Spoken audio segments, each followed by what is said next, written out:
দাঁড়িয়ে আছি 1000 পিলার শিব টেম্পলের সামনে। আগের এপিসোডে আপনাদের সাথে শেয়ার করেছি মা ভদ্রকালীর মন্দির, যেটি তেলেঙ্গানা রাজ্যের ওয়ারাঙ্গল শহরে অবস্থিত। এই মা ভদ্রকালী সবথেকে পুরনো কালী মন্দিরগুলির মধ্যে যেমনই অন্যতম, তার থেকেও আরেকটি গুরুত্বপূর্ণ তথ্য, ঠিক এই মন্দিরেই ছিল আমাদের ভারতের সেই কোহিনূর হীরা। সেই ইতিহাস আপনাদের সামনে তুলে ধরেছি। কিভাবে হায়দ্রাবাদ থেকে ওয়ারাঙ্গলে আসবেন তার তথ্য আগের পর্বে দেওয়া আছে। যদি আগের পর্বটি না দেখে থাকেন, আই বাটনে লিঙ্ক দিয়ে রাখলাম। শুরু করি আজকের পর্বের গল্প। এই মন্দির 1163 খ্রিস্টাব্দে কাকাতিয়া রাজবংশের বিখ্যাত রাজা রুদ্রদেব নির্মাণ করেছিলেন। মন্দিরে থাকা প্রাচীন শিলালিপিগুলি থেকে তৎকালীন দক্ষিণ ভারতের রাজনৈতিক ইতিহাস, রাজবংশের উত্থান এবং সামাজিক ব্যবস্থা সম্পর্কে গুরুত্বপূর্ণ তথ্য পাওয়া যায়। দাঁড়িয়ে আছি 1000 পিলার শিব টেম্পলের সামনে, অর্থাৎ 1000টা পাথরের পিলার আছে। কিন্তু না, এখানে 1000টা পিলার নেই, পিলারের বদলে আছে 1000টা স্টোন বক্স। এই স্টোন বক্স অর্থাৎ মেকানিক্যাল ইন্টারলকিংয়ের টেকনোলজিতেই তৈরি হয়েছিল এই শিব মন্দির। এই মন্দিরে 3টি প্রধান দেবতাকে উৎসর্গ করা 3টি আলাদা গর্ভগৃহ রয়েছে, শিব, বিষ্ণু এবং সূর্য। তবে এখানে প্রধান উপাস্য দেবতা হলেন ভগবান শিব।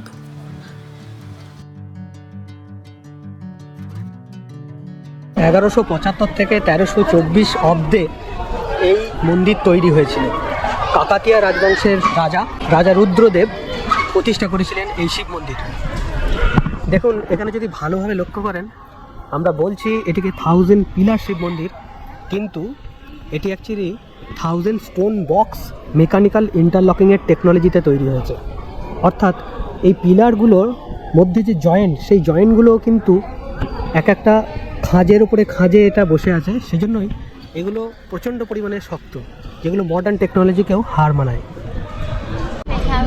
চলুন মন্দিরের উপরে ওঠা যাক। যদিও গর্ভগৃহে ছবি তোলা কিন্তু নিষেধ, যতটা পারবো আপনাদেরকে দেখাবার চেষ্টা করব।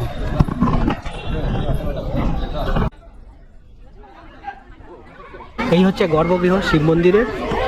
আমি এখনই ভিতরে গেছিলাম, ভিতর থেকে এখনই ঘুরে এলাম।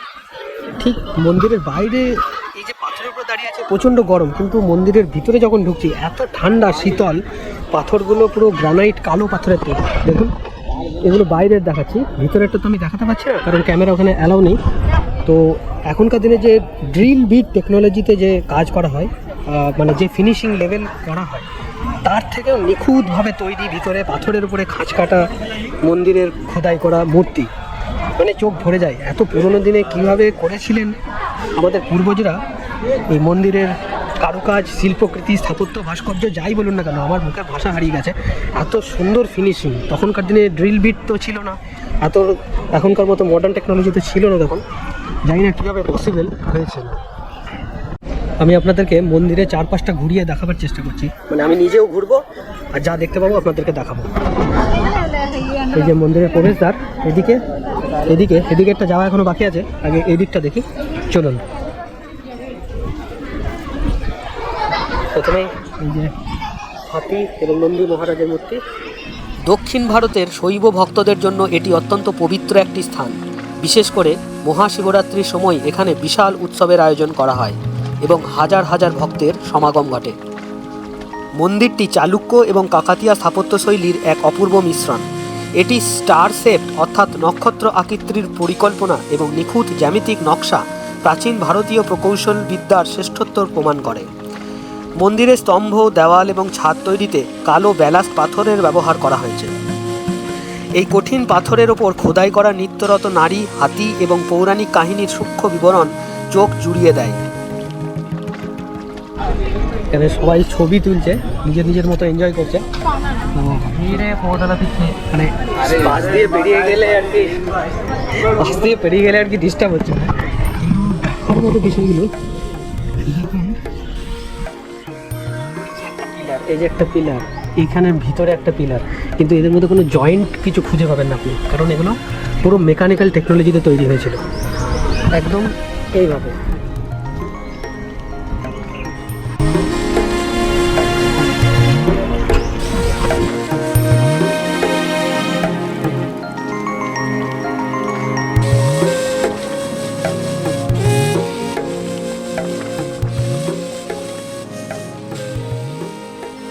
মন্দিরের প্রবেশদ্বারেই একটি বিশাল নন্দীর মূর্তি রয়েছে, যা একটিমাত্র কালো ব্যালাস্ট পাথর কেটে তৈরি করা।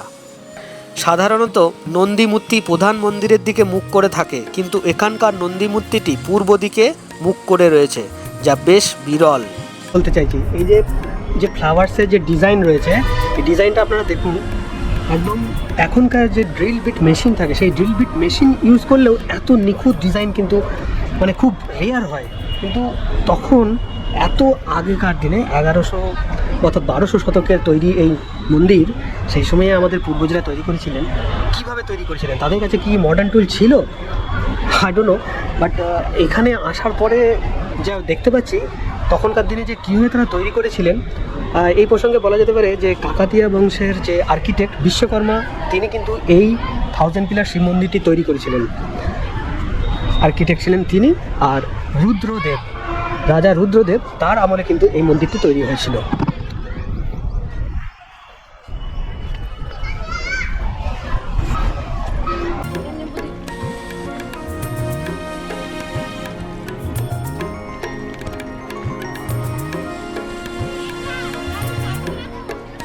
থাউজেন্ড পিলার আমরা বলছি, কিন্তু অ্যাকচুয়ালি 1000 স্টোন বক্সকে একে অপরের সাথে জুড়ে এক একটা পিলারকে জয়েন করা হয়েছে। সেজন্য একটা পিলারের সঙ্গে আরেকটা পিলারের যে জয়েন্ট, সেটা কিন্তু স্পেস নেই, কোনো পুরো জয়েন্ট হয়ে আছে। সেজন্য যখন এই টেম্পলে হামলা হয়েছিল আলাউদ্দিন খিলজির সময়, তারা কিন্তু এটাকে ডিস্ট্রয় করতে পারেননি। ঠিক আছে, এ তো গেল একটা দিক টেকনোলজির কথা। আবার এই টেকনোলজি দিয়েই এর আরও একটা এক্সাম্পল যদি বলি, তাহলে সেটা হলো এখানকার শিবলিঙ্গগুলি। এখানকার শিবলিঙ্গগুলি যদি আপনারা দেখেন, ভালোভাবে অবজার্ভ করেন, এত নিখুঁত কাজ আমি আপনাদের দেখাচ্ছি। আর একটা পলিশ টেকনোলজি বা ড্রিল বিট, তার টেকনোলজির এক্সাম্পল হলো এই যে শিবলিঙ্গগুলি। দেখুন, আপনাদেরকে দেখাবার চেষ্টা করছি, কি নিখুঁত, কি সিলিন্ড্রিক্যাল শেপ। এখন যে মডার্ন টেকনোলজি, তাতে কি এইভাবে ফিনিশিং দেওয়া সম্ভব? আর তখনকার দিনে, তখন তো আমরা জানি মেশিনপত্র কিছু ছিল না, কিন্তু কিভাবে সম্ভব এটা, এত সুন্দর সিলিন্ড্রিক্যাল শেপ।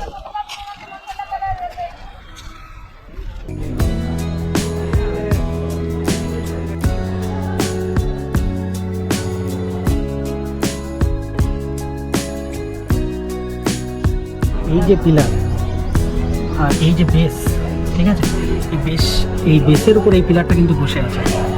ভালোভাবে দেখুন, এটা খাঁজ দেখতে পাচ্ছেন, খাঁজ।